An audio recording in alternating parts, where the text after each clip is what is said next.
Hello and welcome to CXQA Live, the home of the agent-centric contact center philosophy. We talk about how agents with the right training, tools, and connection with your company are going to be a revenue growth and protection center for your business or brand. They're going to be the best diagnostic tool that you could possibly have for your business. They're going to ensure that your customers are satisfied and connected.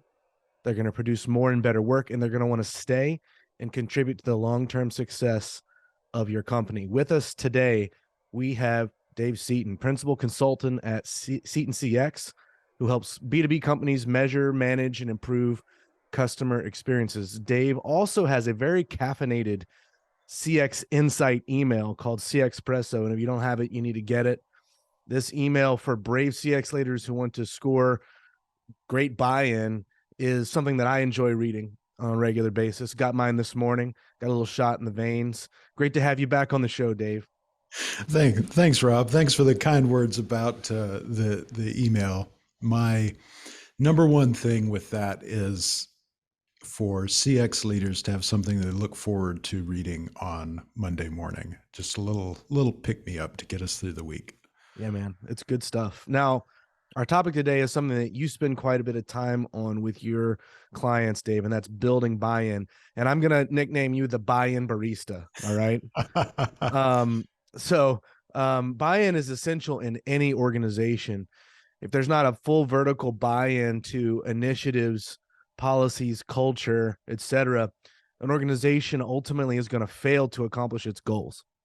Now, in CX organizations, there's a constant need to evolve to meet customers' expectations and needs, which means there's a constant need to create buy-in across the full company, across the full CX organization in order to make these change initiatives effective. So, I mean, I've kind of set you up for this one a little bit, Dave, but why is buy-in such a hot topic for CX leaders? Well, research from CXPA last year showed that buy-in is the number one problem that CX leaders struggle with. It's not which survey methodology to use or which technology vendor is the best. It's getting buy-in for customer experience management in their organization. And I think part of that is because this idea of customer experience management is so new. But then, there's the other mystery as well as why are CX leaders in particular struggling with this concept of getting buy-in? Yeah, I mean, I guess the follow-up question would be, how do you, as a CX leader, go about that process of getting buy-in? Because we've discussed it's necessary, but it Yeah. seems highly complex as well. So I use the word buy-in because that's the language of the industry, but I actually don't think it's enough. Last time I was on the show, we talked about New Year's resolutions have 100% buy-in, right? If buy-in was enough to drive change, then New Year's resolutions would have a 100% success rate. But they don't, because there's actually stages of engagement beyond buy-in, and those are commitment and action. And so for me, the concept of, well, how do you move a stakeholder through these stages of engagement from ignorance, not really understanding what customer experience management is, to skepticism, not knowing if customer experience management is right for them, to buy-in, okay, all right, I'm bought in, I'll agree to try this thing, to then commitment, to actually committing time, people, or money towards the initiative, and then finally action, following through, doing things, making the change. You got to move stakeholders through that entire spectrum of engagement. And so for me, where that starts is a process called stakeholder analysis. And this is something that I kind of took out of the Lean Six Sigma world, but that model wasn't good enough. Um, and so I've kind of grown it and adapted it, and built my own model of stakeholder analysis for CX leaders. And the idea, you start out, make a list of all the people who could impact your success, either directly or indirectly. And some people on that list might be the CIO, who is approving the purchase of technology or managing the budgets, somebody from finance who's got to validate the financial results of your project. It could be cross-functional peers who need to contribute to the work because the project's going to impact their organization as well. And it could be people contributing to the project themselves, or the very people on the front line who have to implement the change. All of those different people are stakeholders, and they all have an ability to impact your success. So that's step one, is make a list of all those people, identify who are the key stakeholders that you really need to have on your side. You need to have buy-in, you need to have commitment, and you need to have action. And then dive a little deeper into understanding them. What are their values? What do they value at work? What are their goals? What are, the stated goals and incentives that they're going to be held accountable to in the annual strategy, in the annual plan? What are their extrinsic motivations? These are the things they talk about that motivate them, often tied into the goals and incentives. I had a client tell me, my number one goal this year is to improve knowledge management in the organization. Your extrinsic motivations of the stakeholder is what they're saying publicly, and it's going to be aligned with the business. It's going to toe the company line. But then there's a level deeper, and there's intrinsic motivations as well.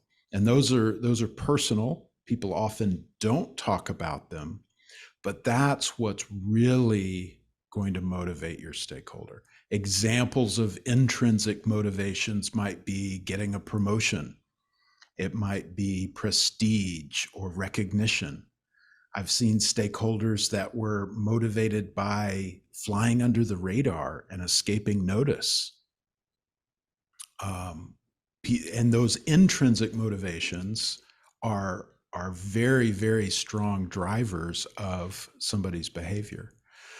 Evaluate these stakeholders. Where are they on that buy-in spectrum, from ignorance on one end to action on the other? Where are they? Where they are on that spectrum is going to impact the strategy you use for influencing them. Somebody who's skeptical about the value of the initiative, you're not going to go in and ask for their commitment of resources, right? Instead, you're going to try and address their skepticism and move them towards that next stage, which is buy-in. And then another thing I look at is their personality type. Who is this person that I'm trying to influence? Because speaking my own language is only going to persuade people like me. I'm a very analytical guy. I like to share statistics and facts and results and processes and methods. That's not going to motivate somebody who's very relationship focused, who cares about the story, who, really would rather never see a statistic again in their lives. So understanding the personality type of the person that you're trying to influence, along with all those other dimensions, lets you make a formal plan for how you're going to influence them. One of the things I like to say is you influence with intention, not intuition. If I just rely on my gut, I'm going to be spouting statistics and facts and figures and processes to everybody I talk to, and I'm going to turn off probably 3/4 of my audience who is looking for something else. So I have to be intentional about how I influence them. I can't just, trust my gut, because I'll end up speaking my language. So that's kind of an overview of this process I think of as stakeholder analysis. That's a good process anytime you're kicking off a new year, a new initiative, a new change you want to make in the organization. Really understanding who can impact your success, and making a intentional plan for how you're going to influence them. I think that's a very comprehensive overview. And in many ways, I think back to opportunities that I've had that I've seen within companies to initiate change, to try to bring about improvement in areas that I recognize needed improvement. And oftentimes I've just kind of lowered my shoulder and tried to run through a wall, right?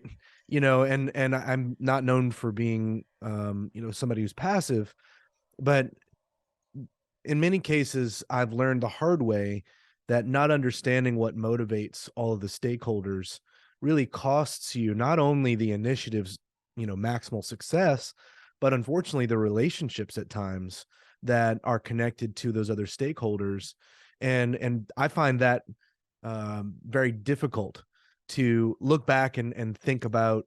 I wish I had handled things differently with this person or that person, because ultimately we don't go to work to blow people up. We don't go to work, just to see what trouble we can stir up. We want to make positive change, but we also want to have meaningful co-working relationships where we are all united and aligned and winning together as a unified team. And I think stakeholder analysis in many ways not only feeds the ultimate success of initiatives, but also that sort of peaceable, aligned co-working dynamic that we all really would love to have, right? Yeah. Maybe you could kind of run over for us.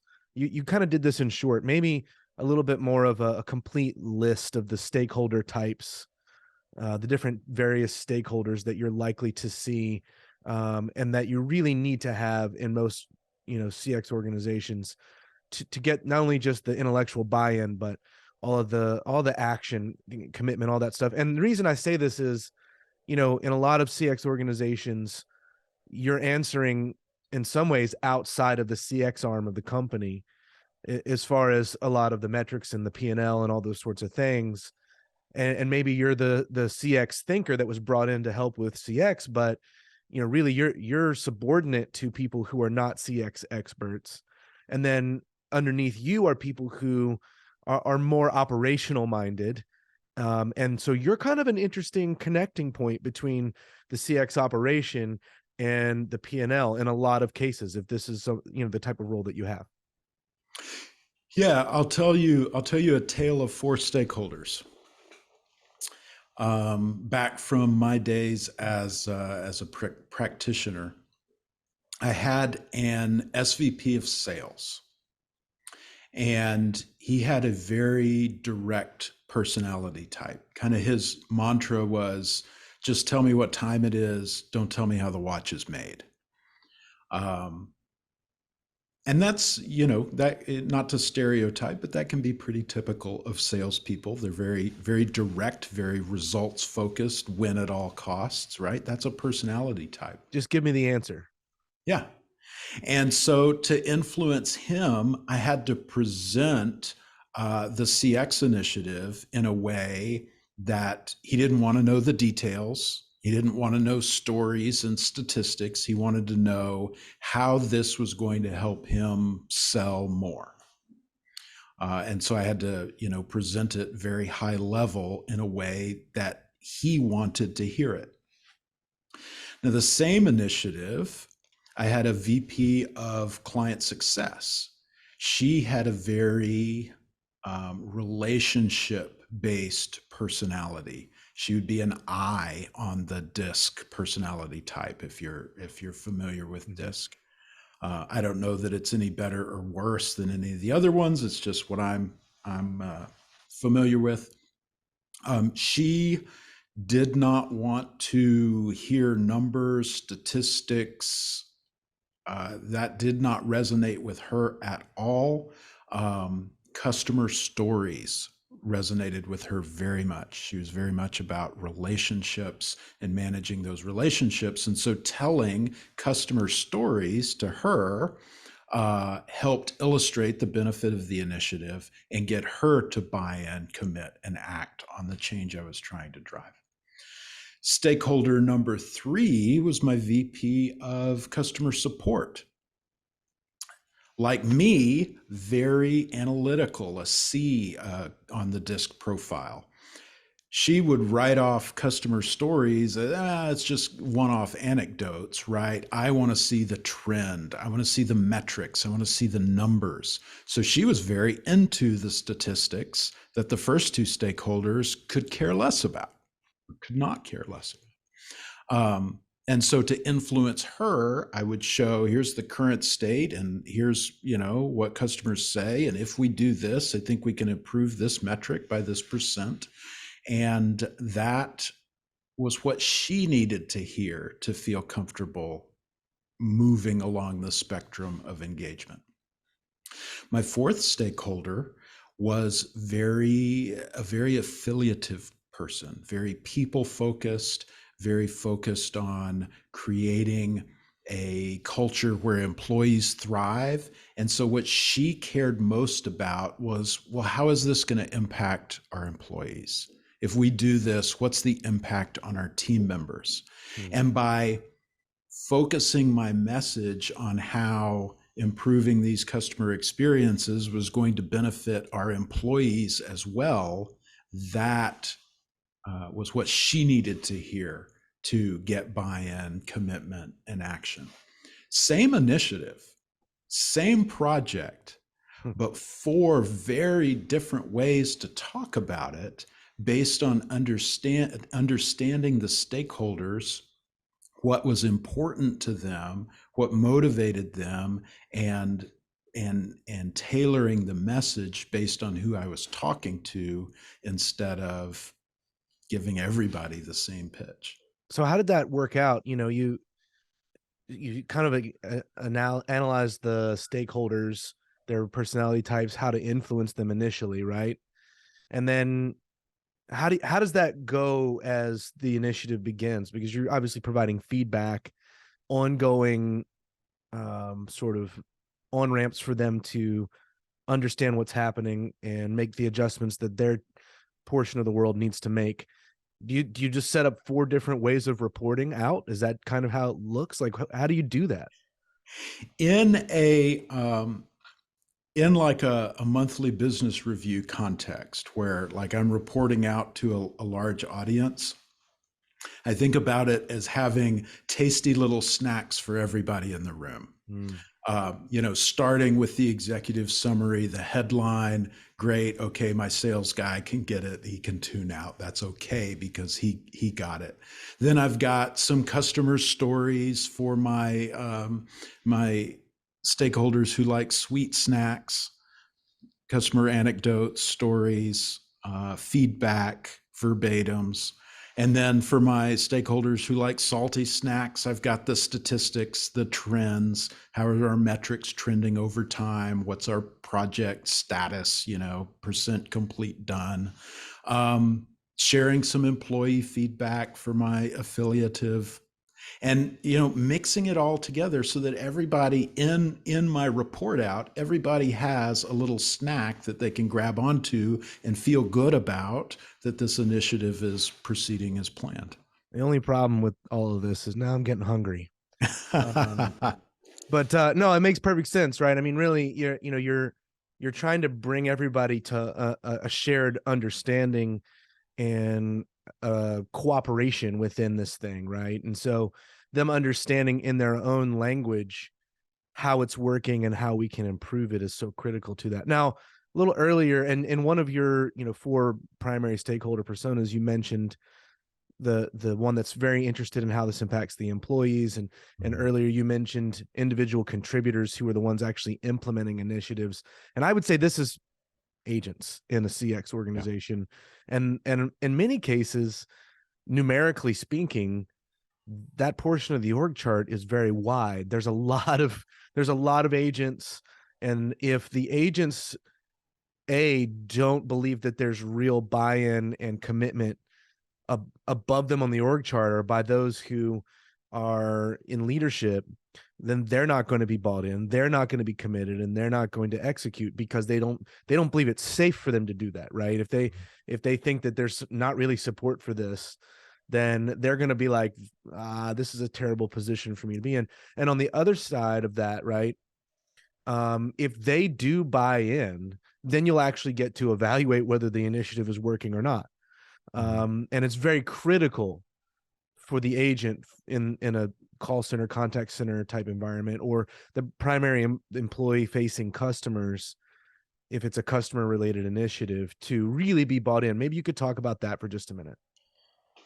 Yeah, in Lean Six Sigma and formal process improvement, we've got an equation that is really relevant to any time you're doing a change or a project. And the equation goes like this. It's real simple. E, which is the effectiveness of the change. E equals Q, the quality of the change, times A, the acceptance of the change. So the effectiveness of the change is the quality of the change times the acceptance of the change. And when you think about that, what that's saying is that you can have the highest quality change in the world, but if the acceptance is low, it won't be very effective. Likewise, you can have a lower quality change, but if it's widely accepted, it could be more effective than that high quality change that wasn't accepted. Yeah. So focusing on both sides of that, the quality and the acceptance of the change, you can design something that's actually going to be effective. Now, on the agents themselves, it's important to understand everybody goes through the change curve at a different speed. What I mean by that is you're going to have early adopters who are like, I get it. This makes sense. We should have done this a year ago. Sign me up. Let's get started. Then you're going to have people that are like, all right, this sounds pretty good. Let's kind of see how it's going to work before I jump on and fully commit. And that's the front half of your adopter curve. Then on the back half, you've got people that are skeptical, but they're going to wait and see. And then you've got, at the very end, the diehards who are going to cling on to the old way of doing things until they absolutely have to change. And so recognizing that everybody's going to go on this change journey at a different speed, that can be okay. And you can identify your early adopters and really pour into them, make them change champions, let them go fast, capture their results, celebrate their results, really embrace and nurture those early followers, because they will then carry the rest of your organization through the change. So that's how you would focus on that acceptance of the change. That's good stuff. That's really good stuff. I feel like there's all these dynamics that go on in companies, right? Where, a lot of times, and you see it on shows like Undercover Boss, right? There was one episode of Undercover Boss where the CEO comes in contact with a manager in one of his stores, and he's very impressed with the manager. The manager is absolutely handling everything the way that they're trained to, does a great job training the CEO who's pretending to be a first-time employee. He's very, very, very impressed with this manager. And then the CEO asks, well, what do you think about these changes that corporate made, 6 months ago? And the manager says, they didn't listen to us at all. And it's causing us to make less money and to upset customers. We're losing customers all the time. And so even in getting buy-in about, a change that we want to make, there's an element that needs to be present of understanding what's actually really going on. And Mm. so fostering that deeper two-way mutual respect and communication, it makes that whole buy-in process a lot easier, Yeah. when it comes down to it, rather than passing on change from on high, whether you like it or not, without the benefit of that mutual trust in place. Yeah, it you've got to be really intentional about communication. Otherwise, you can end up playing the telephone game. Mm-hmm. Worked with an organization where the uh, the new idea was that we're going to make sure that all of our customer tickets that are open get some love every day. Whether that is just following up with the customer, letting them know we're still working on it, whatever. We want all our agents to review their queue once a day and just make sure nothing's falling through the cracks. That was the initiative from on high. By the time it got passed through the telephone game to the VP, to the director, to the manager, to the frontline employees, the message that some frontline employees got was empty your queue every day. Mm. And so we had employees saying, well, my manager wants me to empty my queue every day. I don't really know what to do with this, so I'll send it to that other team. And then my queue's empty. I did what I was supposed to do. And, somebody on that other team that I don't really like can figure out what to do with this tomorrow. And so what started out as a good intention from management actually created a worse customer experience because these tickets were bouncing around from team to team because this one team had misunderstood the entire purpose of what they were being asked to do. So that communication, that line of sight from every level of the leadership chain is so important to make sure everybody's on the same page. Yeah, no kidding. That's quite the nightmare story. Yeah, You can see how it would go very poorly from there. yeah. Well, Dave, you're hosting a workshop coming up here in a couple weeks Mhm. called the C Espresso Buy-in Bliss. And this is your chance for a shameless plug, man, because I would love for anybody who is involved in CX change initiatives to have the chance to benefit from your wisdom in this workshop. Maybe you can give us just a quick 60-second nugget of what's going to happen at the workshop. Sure. At the C Espresso Buy-in Bliss workshop, it's a live workshop, 90 minutes with me on January 26th, and we are going to walk through this stakeholder analysis process. So you will walk through, you'll do the work to analyze one of your key stakeholders, and then we'll talk about some strategies for how you're going to influence them. It's got a limited number of participants, so we can encourage one-on-one conversation and networking.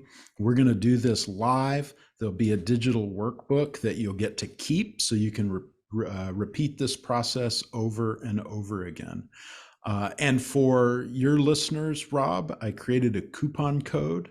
So this is good until midnight tonight. The coupon is CXQA, and that's good for 10% off the price of the workshop. Cool. And I'm just putting that in the chat so everybody gets that.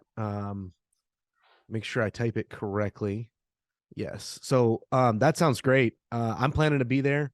I know Awesome. I'm excited to learn more about this and be a part of it.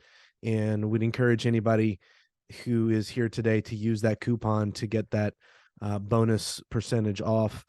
As always, Dave, it's great to chat with you, man. Appreciate your investments in the broader CX world, and really glad that we could talk through some things that hopefully are helpful, not just for our live audience, for folks who'll be viewing this content later. And looking forward to our next collaboration, my friend. Awesome. Me too, Rob. Thanks for having me. See you in the chat. Got some comments. That's awesome. Thanks for having me on the show again. Love being here. Hope everybody has a fantastic week. Absolutely. See you soon.